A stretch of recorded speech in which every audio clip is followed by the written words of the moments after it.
আসসালামু আলাইকুম বন্ধুরা, আপনারা কেমন আছেন? আশা করছি আপনারা খুবই ভালো আছেন।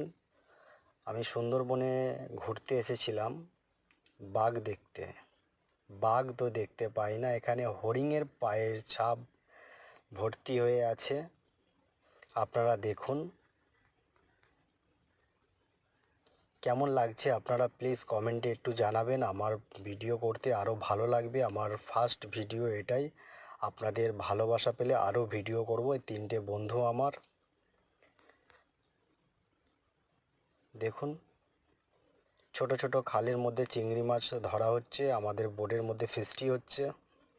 আপনারা যদি খেতে চান প্লিজ কমেন্টে জানাবেন আমাকে, আর প্লিজ সাবস্ক্রাইব করবেন, আস্তে করে ঘন্টিটা মেরে দেবেন আর কমেন্ট সেকশন ফুল করে দেবেন। আপনাদের ভালোবাসাতে আমি যেন এগোতে পারি, আমি এটাই চাই আপনাদের কাছ দিয়ে। আপনাদের দোয়া করি, আপনারা ভালো থাকুন, সুস্থ থাকুন।